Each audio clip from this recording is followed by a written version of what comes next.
Здрастуйте, дорогі друзі! Я тітонька Сова і мій помічник-домовичок Неслуха раді вітати вас. Привіт, малеча! Що за історію ви нам сьогодні розповісте, тітонько Сова? Я розповім вам казку, яка називається «Найкрасивіший». В одному лісі жило собі лисеня. От якось побачило воно своє відображення у ставку і подумало, що в лісі більше нема таких красивих звірів, як воно. А в тому ж лісі жило білченя, яке теж дуже любило роздивлятися себе в цьому ставку. От одного разу зустрілися вони біля ставку і почали сперечатися між собою, хто ж з них найкрасивіший. Невідомо, до чого дійшла б та суперечка, якби не жабка. «Сперечаєтесь? А правду знати хочете?» – запитала вона у звірят. «Тоді сходіть до старого дерева і спитайте у мудрого ворона. От він уже точно все на світі знає». Так вони й зробили. Коли побачили ворона, то почали його голосно гукати. «Гей, вороне! Гей, ти глухий чи що?» – кричали вони наперебій, але той навіть не подивився у їхній бік. Я знаю, чому ворон не чув звірят. Вони йому грубили і не сказали вічливого слова «будь ласка». Правильно, Неслухо. Але незабаром малюки самі здогадалися, що неправильно поводяться, а лисеня навіть згадало вічливі слова. «Здрастуйте, дідусю вороне! Будь ласка, спустіться до нас!» – попросило воно. Ворон розплющив очі, обтрусився, розправив крила і спустився нижче.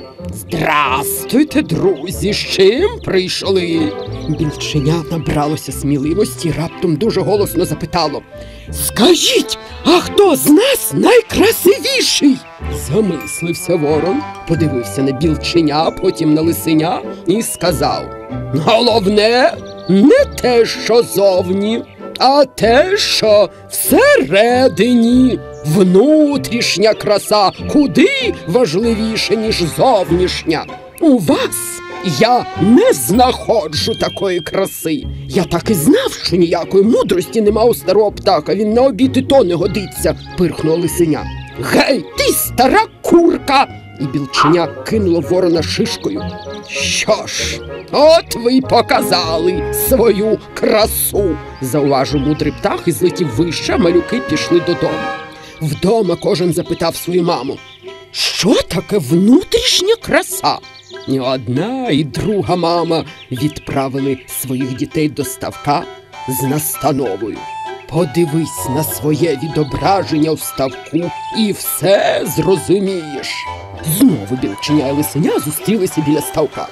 «Я найкрасивіший», – сказало лисеня і загарчало. «Ні я», – сказало білченя, грізно фиркаючи. І тут кожен із них побачив своє відображення. Тепер вони зрозуміли, про що казав ворон. Я теж зрозумів. Зовні вони були красивими, але не вміли гарно поводитися. Саме поведінка показує, який ти насправді.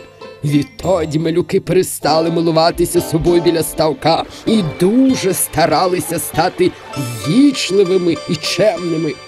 Вони згадали, як образили мудрого птаха і прийшли попросити пробачення.